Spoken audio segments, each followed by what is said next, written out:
Good morning mga kamimi. Yung pinapakain po natin sa mga payat na kambing ng tatay ay hindi naman lahat payat. Kasi ito may anak.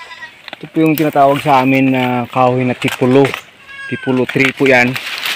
Pamili po siya ng langka. Yan po. At saka makatas po ito. Yung malagkit na puti. Parang langka na rin po. Ito ay isang napakagandang alternative food ng kambing during summertime na talagang wala ka na makikitang magandang pakain sa sa paligid. Lalo na po ngayon parang nasa heights na po talaga tayo ng summer season. Lalo na po ngayon ay mayroon na tayong El Nino. Yan po, sinishare ko lang sa inyo. Ito po ay pwedeng mapakain talaga sa kambing. Yung ibang kambing naman ay hindi naman talaga gusto ito. Ito, yung iba doon sa kabila. Kasi ito yung pinakapayatot, pero ito yung pinakatawag ng pinakabuli sa kanila. Kaya yung iba ay ayaw lumapit dito. Pero kanina nang wala pa yan, ang dami kaninang kumakain yan dito. Itong dahon ng tipulo. Yan po. Gusto po nila yan. Pinakain po talaga nila. Kasi kahit yung kalabaw, baka kinakain po itong dahon na ito. So therefore po, ang isang dahon ay kinakain ng kalabaw o baka kinakain rin po yun ng kambing. Hindi pa po tayo nakapag-try sa dahon ng nyog talaga. Alam ko yung dahon ng nyog kinakain na rin ng kambing. Marami po tayong nyog sa paligid. Pag wala nang ibang makain yung kambing natin, another alternative source of food na rin nila yung dahon ng nyog na yan. Ipapakain na rin natin sa kanila someday. Pero as of now po, habang mayroon pa tayong ibang yung mga local forages, ito po, it belongs to a local forages. Yung puno nito, yung puno. Mataas na paataas po itong puno na ito. Marami po tayong ganitong puno dito. So kung makikita po ninyo mga kamimit, yung ibang kambing natin paboritong paborito. Kahit itong ating hybrid paboritong paborito. Itong F3 natin na malapit ng mga anak. Itong dalawang ito. Paboritong paborito itong dahon ng tipulo 3. Hindi ko alam kung anong pangalan ito sa iba. Pero para siyang marang na rin. Ayan po. Para siyang langka. Yan yung kanyang natural properties po. At gustong gusto kainin ng mga kambing. Po. Kahit dito sa labas na rin ng fencing na wala nang makain, lahat ng ganitong uri ng kahoy sa dito sa amin na kaya nilang abutin ay wala na pong dahon sa ilalim pag kaya nilang abutin. Kasi po gusto nilang kainin. Yung tatay ngayon ay nasa ilalim po kumukuha din ng mga dahon ng aratilis. Yan po, local forage natin. Dahon ng aratilis, bunga ng aratilis, pati yung balat ng sanga ng aratilis kinakain ng kambing natin sa kasagsagan po ng summer season at may El Nino pa tayo. Mga isang buwan at kalahati pa itong ating pagtitiis mga langga. Pag nakaulan ng malakas, tutubo na yung ating mga damo sa paligid, wala na rin tayong magiging problema sa pagkain sa kanila. Kasi po, estimated na po natin, pag tumubo lang yung damo, hindi na po nila kayang maubos, kainin yung mga damo sa paligid. Nasa more than 5 hectares po itong ating area. At minsan po pinapakain natin sila itong dahon na rin ng mangga. Another source na rin ng food ng mga kambing natin itong dahon ng mangga. Pero pinipreserve po natin ito. Kasi nga po, shade po yan dito sa lalim. Pag makayanan natin mamaya, mayroon po tayo itong puno ng ipil-ipil sa taas. Marami ang dahon. Doon po ipil-ipil rin yan. Mataas lang. At saka yun, sayang pag pinutol sa ilalim sa puno. Pwede na siyang magawang poste ng maliit na bahay kubo Kaya pinipreserve. Pag kaya akitin hanggang sa taas yun. Pag kaya hanggang sa taas akitin, doon na lang kukunin yung dahon. So yun po, sinishare natin sa inyo itong dahon ng tipulo o parang marang. Napakagandang alternatibong pakain sa ating mga kambing. Kaysa naman doon po sila sa matataas na hills po ng farm natin na yung lahat ng damo ay patay na. Lahat ng damo ay dried na. Ito mas okay ito. At least ay mayroon pa silang makukuhang nutrients dito dahil green pa po ito. At saka mamaya-maya po konti pag nag-free range po tayo, yung nagagandahan ko lang kasi sa ating mga kambing kahit dried na mga damo kinakain nila, kahit dried na yun, kahit super dried na, pag yun ay medyo malambot, kinakain pa rin talaga ng ating mga kambing. Siguro yung masasabi nating payat lang ng kambing ngayon dito sa amin ay nasa ano lang, 2% lang. Dahil ito yung pinakapayat siguro sa ngayon. Yan po. Kasi nga may dalawa siyang anak at napakalakas dumede. Pero yung mga ibang kambing natin, magaganda naman yung katawan. Yun po. Ito kasi parang may dugong sa anin siguro ito. Kaya bakit hindi masyadong mapaganda yung katawan. Pero yung mga ibang kambing natin, magaganda po yung katawan. Yung hybrid po natin, magaganda yung katawan. Ito kasi bower kasi. Kaya talagang more on ano ito. More on meat yung katawan nila. Papakita ko rin dito sa atin yung isa. Kulang sa taba yung katawan kasi nga may pinapadeding anak na malakas pa rin. Ito po si Maha. Ayan po. Pero hindi naman siya ganun kapayat talaga. Yung mga anak, yung mga dumalaga natin, ito 3 months old pa lang. Magaganda po yung mga katawan, mga kameme. So yun po, nag-share po tayo. Another alternative source of food para sa ating mga kambing. Itong dahon ng tipolo tree. Yun po, lakas nila kumain. Oh. Yan. Paano hindi sila lalakas kumain? Wala na rin naman ibang alternative. Lalo na po sa loob ng fencing natin.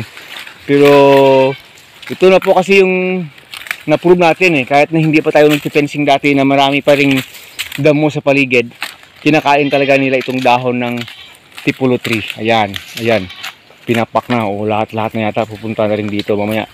Doon sa kabila papunta na rin dito. Pero yung isang grupo natin ng range ayan doon po sa taas ng bundok doon po banda, mga 200 meters away dito, doon natin sila dinala. At nagbigay na tayo ng kumpay doon. Alternative kumpay natin doon is dahon na rin ng agdaw na kinakain na rin nila. Hindi na natin mapakita. Maybe someday ma-share po natin sa inyo. Yan po mga kameme. Nandito po kayo tayo sa bundok. Hills po ito. Hindi po tayo sa plain area. Bundoking area po ito. Kaya lahat ng alternative source ng food na pwedeng mabakain sa kambing. May mga saging naman tayo dyan sa labas. Pero pinipreserve kasi yung mga saging. Pag wala na po, yun po, saging. Ano na rin yun, another source na rin ng food nila. Pero habang meron pa tayong ibang makukuhang food ng pagkain ng mga kambing, ginagawa natin ng paraan. Yun po. Kasi po hindi po tayo nag-feeds na binibili.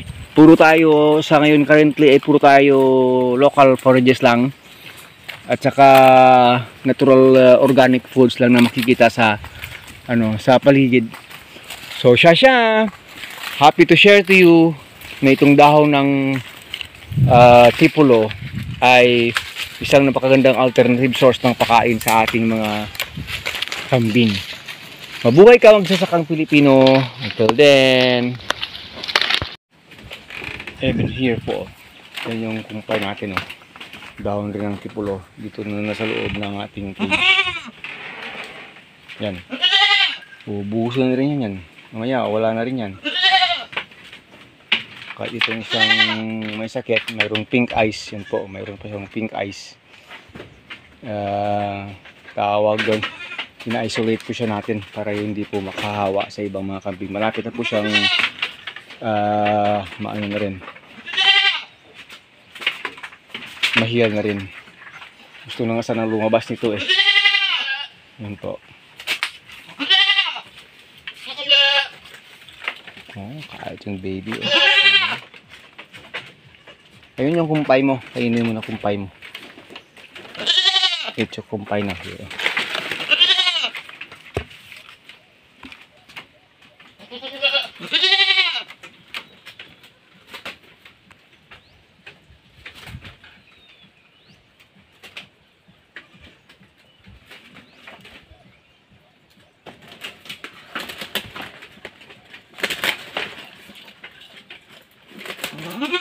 Sarap na sarap ka na rin naman dyan Ang aga pa nga nabusog na Tingnan mo yung tiyan mo.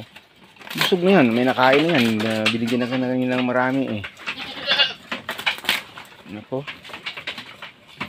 Kaysa doon kayo sa labas na lakad lang kayo ng lakad, wala kayong makakain. Hindi mas okay na dito na rin lang kayo. Bibigyan pa kayo ng maraming pakain na mamaya magkumpay pa tayo more.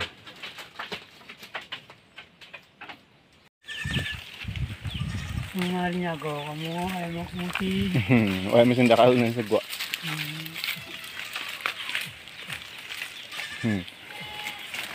Ayan. Enjoy nila dito. Yung daw, marunong mga nulang ko na. Yan, yung mga ano. Kain pa rin yan.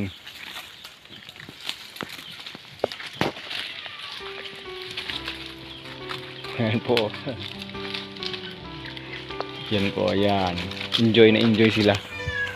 Ito ay mixed leaves na ito. Mixed leaves and local parages. Ha? Bangled? Dyan lang ra. Pinawad. Pwede, pag panapas ko dyan ang dulog man. Yan po, nag-aagawan sila. Wala na kailangang feeder eh. Kasi very dry na yung panahon. Kahit maapakan nila, kain pa rin yan.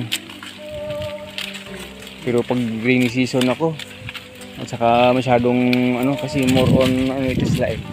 Mostly ito ay mga native eh. Yan. Papakin nyo na lang ng papakin, mamaya konti busog na kayo. Kaysa maglibot kayo doon na wala kayong makain. Lahat ng pwede nyong masiba, sibain nyo na lang. Ay maarte kasi yung iba. Yung iba binigyan ko na ng magandang kumpay, ayaw rin kumain eh. Talaga maghanap. Oo, kulang pa. Palawahan is the best for them. Kasi mga din ito, Ang duro to dahon na. Ako sa Banglid na mamara, palawahan nako. Yan po, palawahan leaves. Ito yung tinatawag naming palawahan leaves.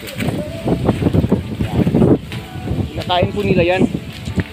Kasi yung kalabaw baka kinakain yan eh. Kaya pati yung kambing, yung iba paborito nila yan.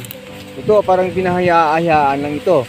Pero pag wala na mamaya silang mapagpipilian, ubos na rin yan. Kasi may lang bagong agdaw leaves dito. Kala ka mga kato sa dalam ko nagbuha kakakumpay. Ija takas nagbal. Dito ko mabal si Rizay, awan ka pa kaning katipon. Ito sa Banglid, asig ko mo kumpay tad. Po. Oh. Kaya nga ako mamaya pabalik rin ako sa Banglid, kukuha ng kumpay. Banglid doon sa taas ng buhol. Banglid kayo sa amin. Yun po, mas mabilis makahanap ng maraming pakain doon eh. Kasi daming alternative na doon, na local forages. Ito yung mga hindi itinanim. Pero pag dating po ng rainy season ay magtatanim po talaga tayo ng napier grass. Na plantation po talaga para po preparation for next summer season. Hindi siya masyadong mahirap maghanap kasi ito kasi sa malalayo pa ito nang galing. Minsan nagmumotor pa kami papunta doon sa kabilang barangay para kumuha ng mga kumpay. Sinasako na lang. Pero dapat meron po tayong plantation ng forages na malapit lang talaga dito sa atin. Para anytime po hindi po magiging problema yung mga pagkain sa ating mga alagang meme po. Yan, happy eating people, people kambing. Yun po, ganda nilang tingnan.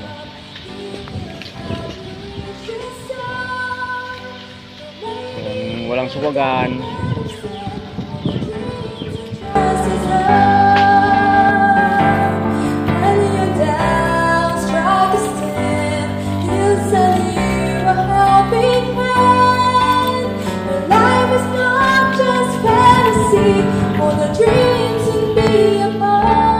Don't give up, never stop.